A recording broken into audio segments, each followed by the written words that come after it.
Basically, isn't that basically them sending an attack remotely onto your computer, and then once you access it remotely, they start to attack? Okay, okay, okay. Great, great, great. So what you can do is you will get an access to all the recordings that we are having for all the sessions, right?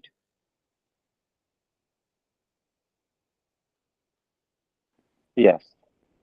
Okay, that's fine. So you can go to the recording of yesterday's session. So there I just help you all to understand all these concepts in the form of diagram. So it will make it more clear for you, like what it exactly does and what it is all about. So today, let's move on to file upload vulnerabilities. So file upload vulnerability is nothing but uploading the file which has a encrypted script or a script embedded, we can say, or the code embedded, which is designed for something odd purpose. Because here the purpose is mainly uh, not aligned with our goals or not aligned with something ethical we are doing or not. It's something out of the box. It's something where we want to gain a profit from the third party. Like for example, uh, let's consider like I want to design a file or a build a file or a PNG file or a PHP file, anything, any kind of file which has lots of code, lots of script in it. So that script, whenever gets executed on any of the server, I will get an access to that server. Means the access uh, means the session you can monitor all the sessions that are happening on the server. Okay, so let's go through the diagram of it in short. So yeah, like you can see my screen justice, right? Yes, I can see your screen. Yeah, so these were the diagrams that yesterday we discussed. So like, as you can see what we discussed yesterday. So this was about file inclusion, uh, local file and remote file inclusion when we use any of the file for something else and if it get executed then what can happen. And we discussed about request forgeries. Then we discussed about cross-site scripting and all. So we discussed about that yesterday. So today let's move on to file upload vulnerabilities. So in this, let's consider this is my file. This is the web server. Okay, and this is the web app we have. This just put on. Okay, so if I click over here and help you to understand.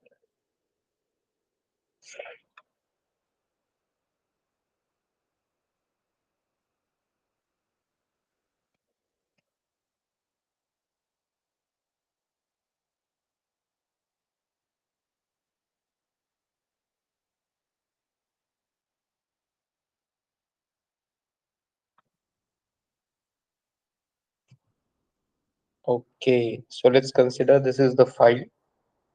Okay, it has code embedded in it or a script embedded in it. So what I will do, I will upload this file onto a portal which regularly accepts our upload, which regularly accept our files, which we regularly use in our daily operations for related to cybersecurity or any other management related. Okay, so we use this portal on daily basis.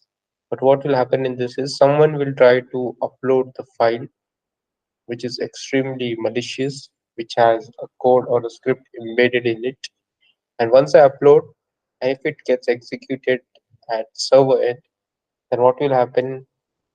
If it gets successfully executed, I will receive the output of it, and the output will state that the web server is now like compromised. Indications of compromise it will provide. Like, yeah, you will get the details of the server directly at your end. So it means that the web server has got compromised, or you can say you have an access to web server now, and you can monitor the sessions of web servers directly. So the important steps over here is your file should get uploaded. Okay, so they will use the common file formats like PNG or anything. Okay, any others. And if it gets executed successfully, the web server will accept it. And once it accepts, it gives us the output. Output gets received at our end, and it means that now you can monitor the sessions, and then you can use it for your own purpose. So this is like the whole idea about file upload vulnerabilities. Okay, so you understood, Justice? Any doubt, sharing?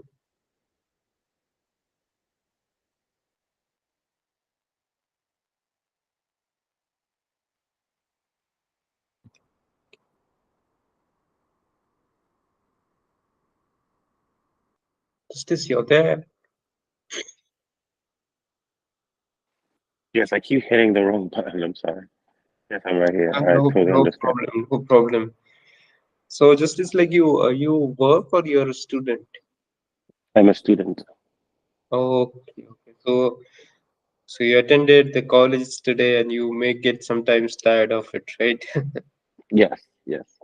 Yeah, okay, okay. I can understand that, and you can consider our sessions as something funny. Don't consider it as like, sure, I need to be more serious and I need to just focus on all the possibilities. You can make it fruitful. You can be light to the sessions. What will happen automatically? You will grasp whatever we are learning over here, and you will also not feel tired of that. Right. Otherwise, you spend the entire day in your college and then you come back to home. And again, if you're continuing any of the learning sessions, then you will feel like sometimes you'll feel hectic. But don't consider our sessions as hectic because our sessions are like cool sessions for you, which are Right. providing you the extra skills, which will help you to just like rock in the market, cybersecurity market. So don't worry about this, okay? You can Okay. ask any doubts anytime. Okay. So now we discussed about file upload vulnerabilities. So let's move on to session hijacking and session fixation type of vulnerabilities. So what you think it might be of what kind of vulnerability? Justice. The name itself gives you many of the hints. For which one? Session hijacking and session fixation. This one.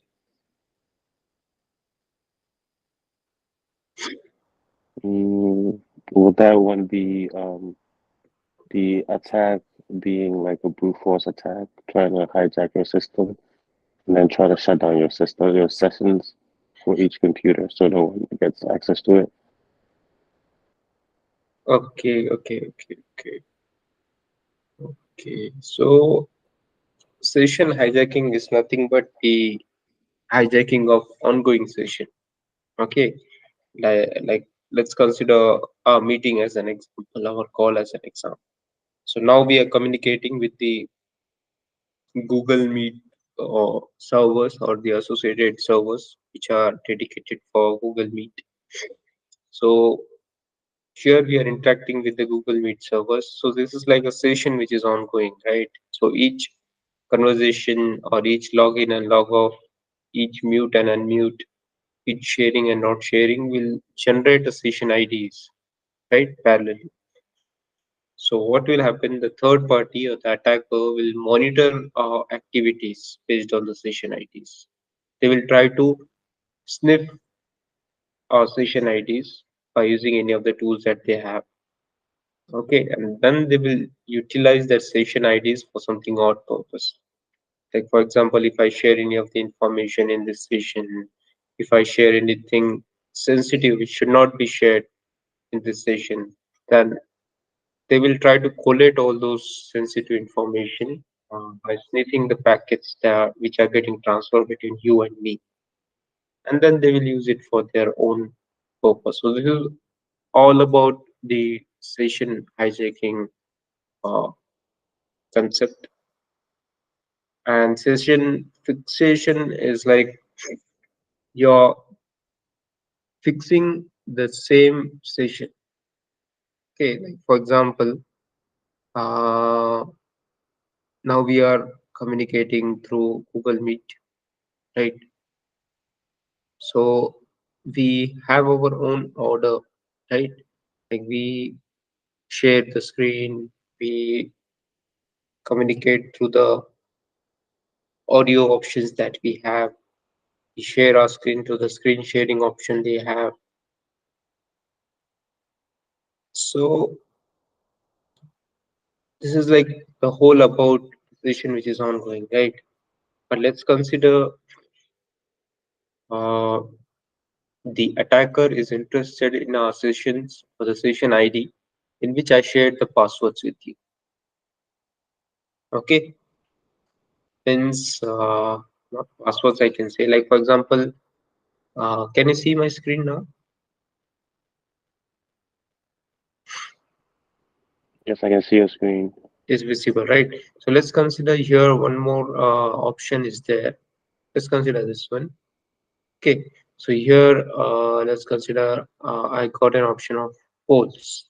Okay, so if I click on it, this, and if I'm using it, and if I'm entering the credentials or anything sensitive over here in this, so it will generate a different session ID.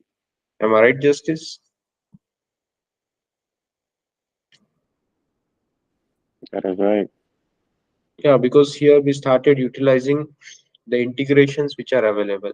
Before this, Mm-hmm. we were just normally going through the PPT and diagrams and all, etc.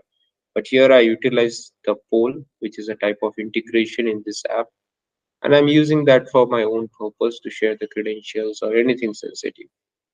Now, a differentiation ID will get generated for this. What will happen? The third party will try to gain the information from this session ID, and if they think that this is something fruitful for me and yeah, this is something good, so they will fix that whenever any uh, session of this type get generated, it should get forwarded to me. The information should get forwarded to me. That is called a session fixation. Okay. Let's consider you're going to any ice cream shop. Okay. Let's consider like a funny example. You're going to any ice cream shop, and there are different flavors like strawberry, then chocolate, then vanilla, then butterscotch. So, what's your favorite, Justice?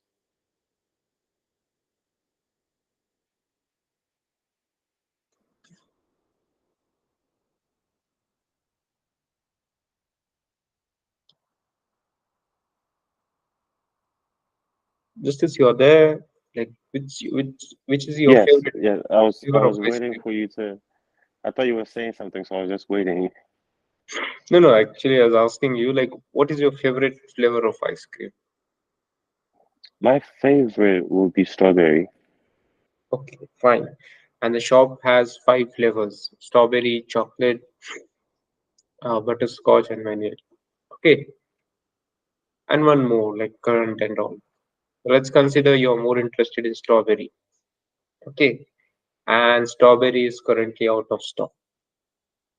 Okay, and they usually comes like in the morning or in the afternoon daily. In the evening, it is not there at the shop.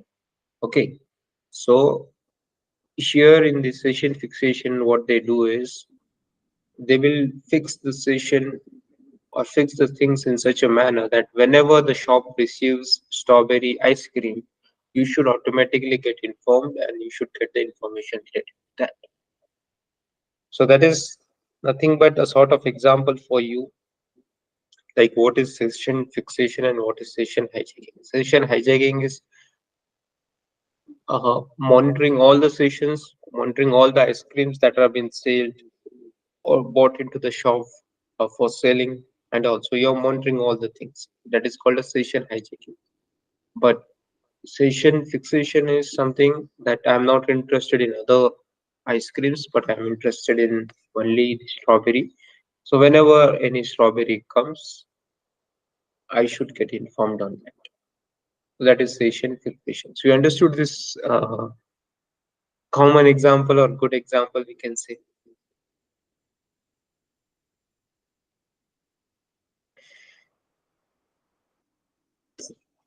You understood this, Justice?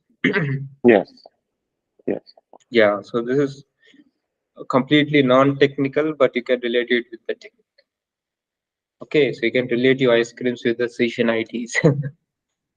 So you are interested in the ice cream which has strawberry session ID, then automatically you'll get information later. So that is session fixation. So now the last is click checking. What is click checking? Like for example, I will send you an email. I will write in that the exciting job offer. What's your location? Just this. I am in Boston. Okay, okay. So let's consider that you got an email, and in that it is written the exciting job offer with this many package in your location, and you just need to click on this, fill up the form, and send us the details, and we will call you back and all, etc. This kind of email you received. Okay, so automatically you will get attracted to such emails. Okay, and you will what you will do is you will just click on that link. Okay, once you click on that link, you will get redirect to some other portal.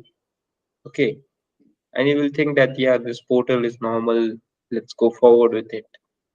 And once you click on any of the link present on that portal, your system will get compromised or your system will get hacked. So this is called as click jacking. Okay, they will bind you, they will attract you with any of the interesting topics or with any of the topic which can attract you. Like for example, since you're a youngster, you will be interested in the job offers. So they will send you the job offer email, and automatically you will think that yeah, I got a job offer, and why not? I should not. I should click on this link and let's see what it's all about. So you'll click on that, and automatically you get redirected to other portal. And once you get redirected to other portal, and if you click on any of the link available over there, then your session or system will get compromised or hacked, you can say. Click jacking is nothing but jacking which has been done based on a single click. So that is called as click jacking. So understood this, Justice? Yes. Okay.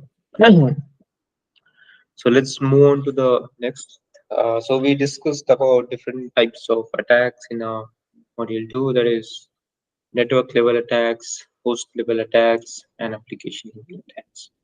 So you can go through the recordings of our sessions that we had in the past so that it will help you to brush up all your knowledge base, brush up whatever we have learned, and also it will help you to explore new things, new concepts, and related concepts in future.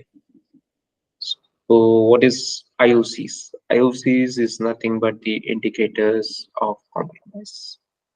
It's like something, a piece of evidences. Okay, anything, any idea, any hints, or any, we can say, any indications which will help you to understand that something has got compromised or something odd has happened. It can be an activity, it can be the evidence, it can be logs, it can be anything which gives you a hint that yeah, something odd has happened, and this is the solid proof for that. Okay, now if we go and categorize these IOCs, it can be of different types. That it can be sometimes your IP address, it can be sometimes your domain names, URLs, and file hashes. Okay, so where does this IOCs help justice as per your perspective? Any idea about this? Think out of No, the I box. don't actually. And, sorry. Actually, I don't. Okay.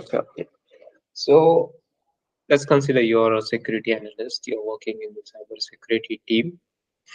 Okay, and you are using different tools, cybersecurity tools for monitoring your IT environment.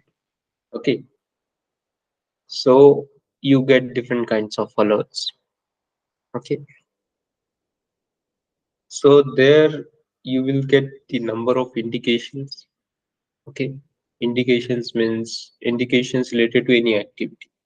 Like for example, if somebody is trying to log into their account many times and they are getting failed, and if somebody is accessing our network from the IP which doesn't belongs to us, or else like somebody is trying to upload any kind of file which seems to be malicious, or else like uh, somebody has downloaded the zip file and has extracted the files from that, which has proven to be fatal for us. So these are like the different activities, right? So you'll get the logs for each activity, whatever is happening in our environment. You will get logs of this on our SIM portal. So what will happen is you need to identify like what are these indications all about and how I can relate this with any kind of compromise that has already been made. Let's consider your account justice. So if I'm receiving number of alerts related to login attempts to your account, like I have received 15 logs, 15, 1 5 failed login attempts to your email account, and at 16 it got succeeded. Okay, and it was from an IP which doesn't belongs to us. It doesn't belong to any of the VPN that we utilize. It is from some other country. It's not from your location. So these are like the indications that has helped me that yeah, I think his account has got compromised. So how will I confirm that? What I will do is I will contact you. Okay. I will ask you like how are you, Justice? Where are you? Are you that you have logged into your account or not at present? Like are you using your laptop? So you will say, no, like I haven't, like I'm at my base location and like yeah, I'm not logged on to my laptop even. So this is like the confirmation that I got that you are not logged on to your laptop, you're not using any kind of email account at present in your activities. But at the other end, in our SIM tool, I got the logs for your account. The number of failed login attempts have been made and one successful attempt. It means your account has got compromised. So we understood this whole concept of indications of compromise. You can say justice like an idea. I just gave you an idea. I will also share with you a few of the other examples.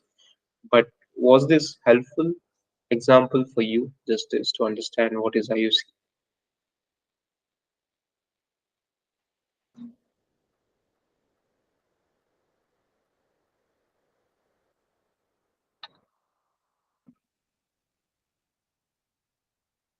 Justice, you're there.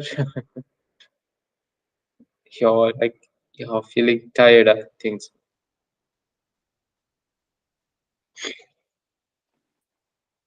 I'm sorry, I'm using my phone, so I keep pushing things. Can you repeat what you said? Yeah, I was like I have shared one of the example with you Right, related to IOC. So was it helpful right. for you?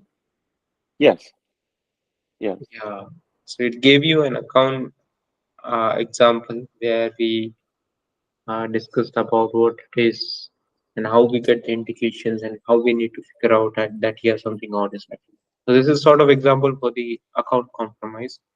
In a similar manner, if the system get compromised, then automatically what will happen? You will receive the number of network traffic logs for your system, and this is unusual. Like your system is communicating with the website where we don't visit usually, which we don't use usually, which is like out of the box for us. But we are daily, but your system is daily communicating that website on daily basis. So this is something odd, right? It means that something odd has got installed onto your system, or something odd is happening at your system. Okay, so this is like the second indication. You can say that something malware or something botnet has got installed onto your system, which is performing all these odd functions. And then the third indication is like something like to what I can say, a spread of malware. Okay, like for example, I have identified one of the malware file in one of the system. So we resolved that, we mitigated that, and we have made the system right now, and it's in our daily use. But at the other end, I found the same file on your system, same malware file. Okay, so again, it is performing the malware functions on your system. So this is like the second uh, indication that I'm saying that yeah, this the same malware was present on this particular system. Now it is present on your system. So it means it is spreading from one to other. Okay, this happens in a worm kind of malware in which a typical file or a program or anything which is designed, it gets spread from one end to other end like a worm. So how you will identify just this whether it is the same file or not, like based on what you determine. The answer is present on your screen, I can say just this. Mhm. So how you will determine that yeah, both the files which are present on both the systems are same, means what will help you to understand this.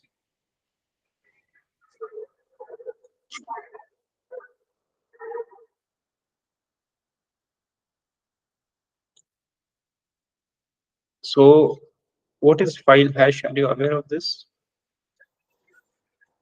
I have not heard of file hashing. I've heard of hashing, but not file hashing. Sure. File hash is nothing but the fingerprint of your file or fingerprint of anything that you're using. Okay. Hash value is like a fingerprint. Like for example, in our hands we have our own fingerprint, right? Which is very unique. Which is very unique. It helps to have our own identity. Each one of us has our own unique fingerprint, which is always different from each other. Okay. So every file has their own hash value. Hash value is nothing but the fingerprint, digital fingerprint, you can say. So what I will do, like if any file is present on your system, I'll get the hash value of that file. Okay. And if any file is present on the other system, then I will get the hash value of that file also. I'll compare both the hash values. If they are same, then I can conclude to the fact that this both the files which are present on both the systems are same. So you understood this concept of hash value. Actually, if you go to the website, uh, there is different tools which you can use for your generating the hash values of any of the file that you're using. Okay. Okay.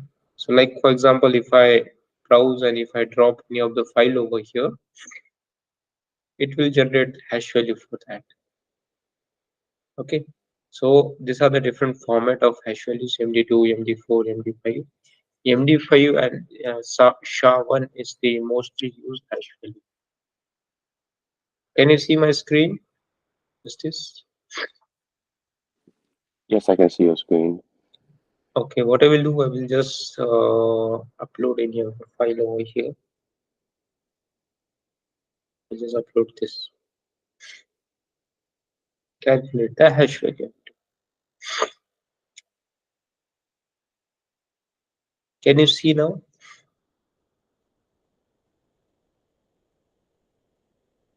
It has generated the hash value for my file.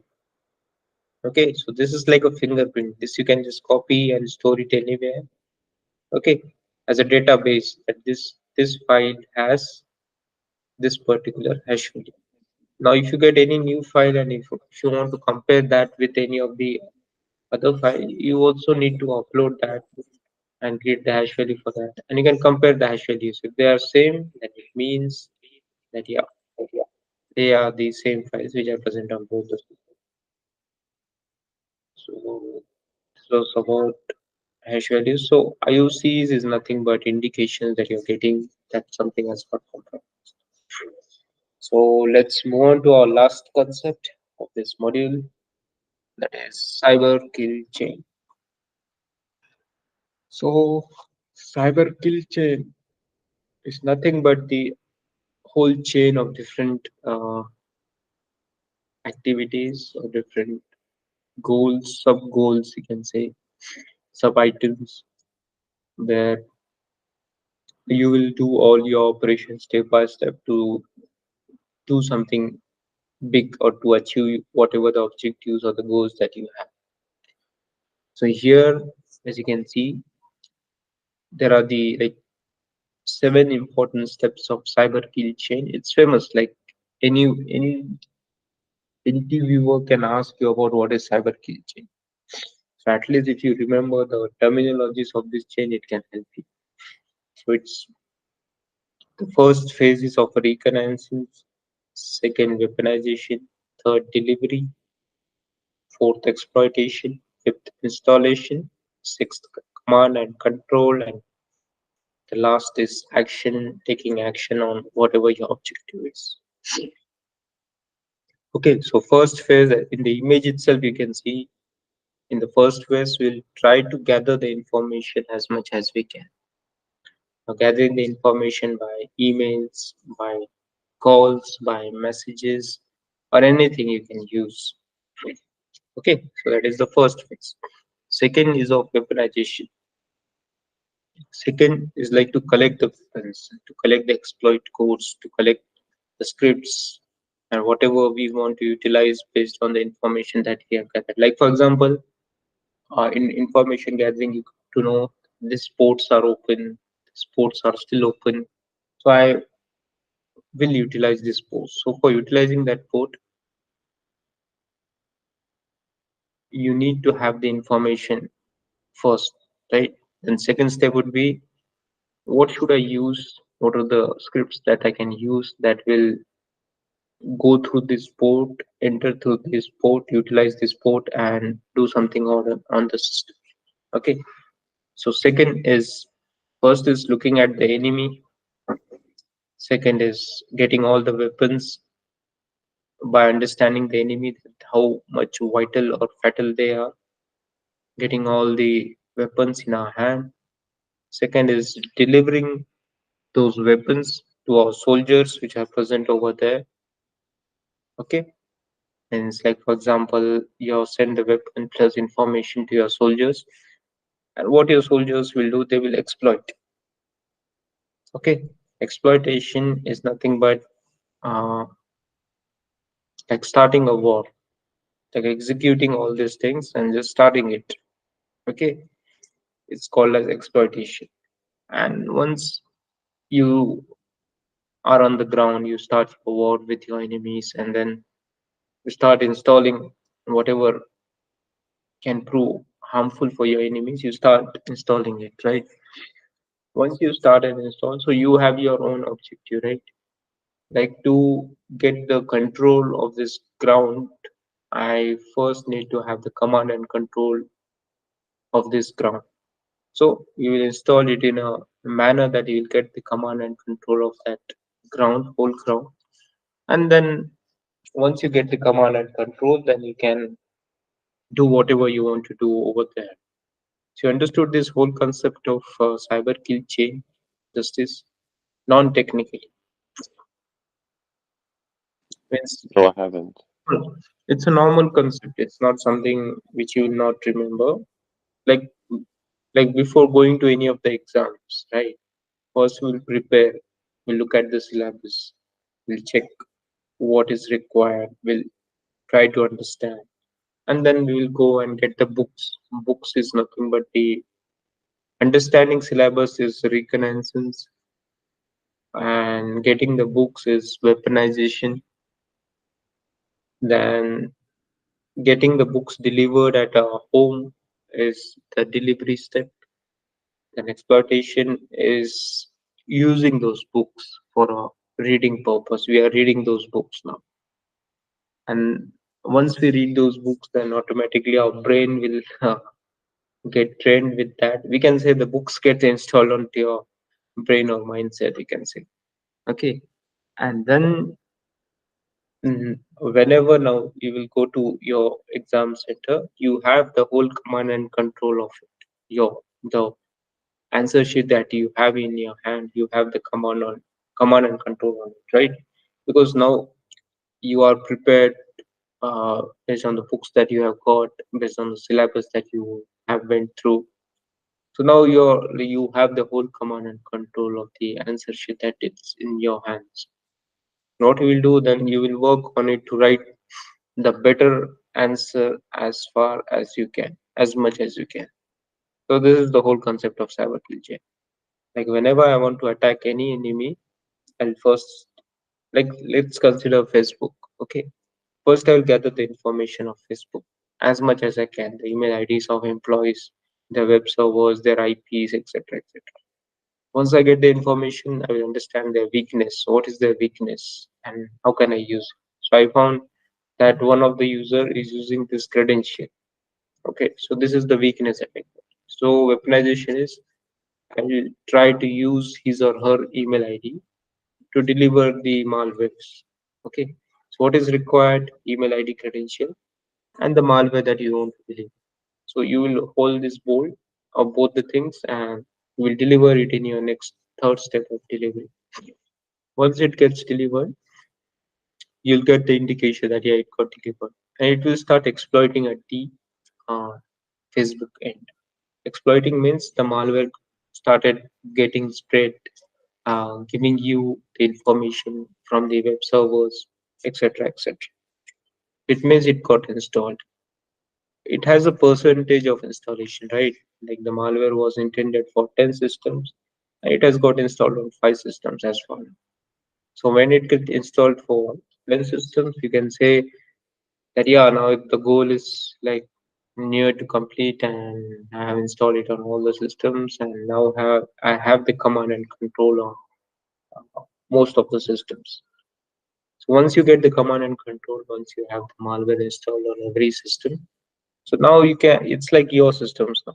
They have become your systems, and now you can utilize it for your own objectives.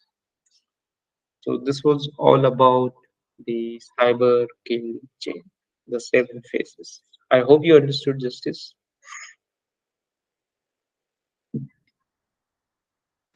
Yes, I understand. Yeah, like I just explained you like a common example so that you will remember it forever. So in our module 2, we have gone through cyber threats. We have gone through like what is the reason for most of the cyber threats. Then we have gone through the TTPs, techniques, tactics, and procedures, where we discussed about the MITRE framework. Then we had network level attacks, discussed on it. We have host level attacks, discussed. We have application level attacks, we discussed on it. IOCs, we discussed, and cyber kill chain was the last. So, any doubts, Justice? Any queries?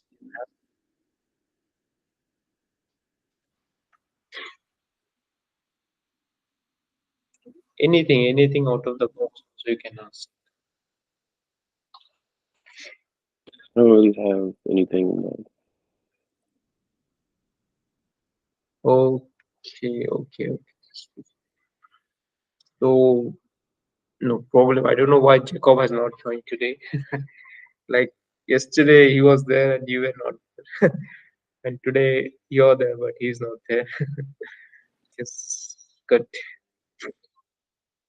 Okay, so tomorrow we'll have this session on our new module. So we are exploring in our sessions, we are learning new things in our sessions. I hope it is helping you in developing your knowledge base and making you move for right justice. Yes, it's definitely. And because now, like if anyone, any of your friends is talking about cyber security, then you can also speak on that, right? Mm-hmm. Mm-hmm. Yeah, It's because true. sometimes we feel odd, like all are having the knowledge, and like I am the only one who is not aware of this concept. But now you can say like you are now building up the strong knowledge base of the cybersecurity field. What does the SOC analyst does, and what does the SOC management means? What are the different artifacts related to that, and etc. etc. So yeah, now like day by day, step by step, slow but steady, we are moving towards achieving something better for a better future. So that was it from my end, Justice, for our today's session. So tomorrow freshly at our fresh session, and relax, don't worry, don't be so tensed or tired. Can understand that end of the day we will feel sometimes tired. So you can have two or three chocolates with you, can keep it with you, it will energize you parallelly. So and it also keeps our brain active most of the times. So yeah, just stop sharing my screen.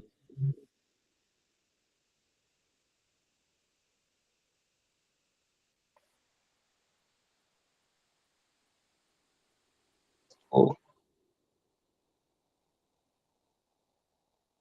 Justice, like anything you want to learn or in our sessions. No, I'm grateful for this session. I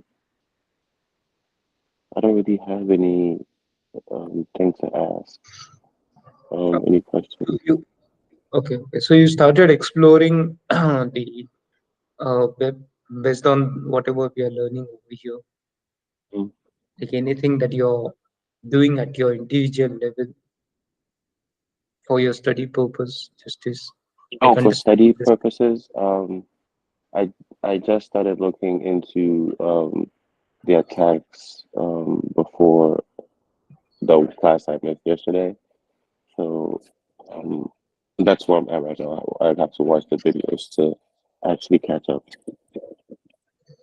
Oh, okay, okay, okay, great. Like it's like practice makes man perfect.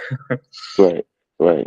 So the more you will practice, the more you will revise, the more you go through the recordings, the more you deep dive into our concepts, automatically you will have a good knowledge on this. Like for example, if for any of the work only one step is required, if you do 1,000 attempts, 1,000 steps for that, then automatically will never forget that forever. Mm-hmm. You will learn from your mistakes, you learn from the experiences that you have. So a practical approach is always important. So that's why I share every concept based on the diagram, so you will not forget that. And because the visual memory is always good than the audios. So that's why I shared the diagram for each of the concepts that we discussed. So let's see. As for the module third tomorrow, uh, it will be just brush up, fresh up, and go through it tomorrow. Okay. See you then. Okay. Take So care, relax, and best of luck for your next of your day. thank you. Thank you. See you. See you tomorrow. Thank you.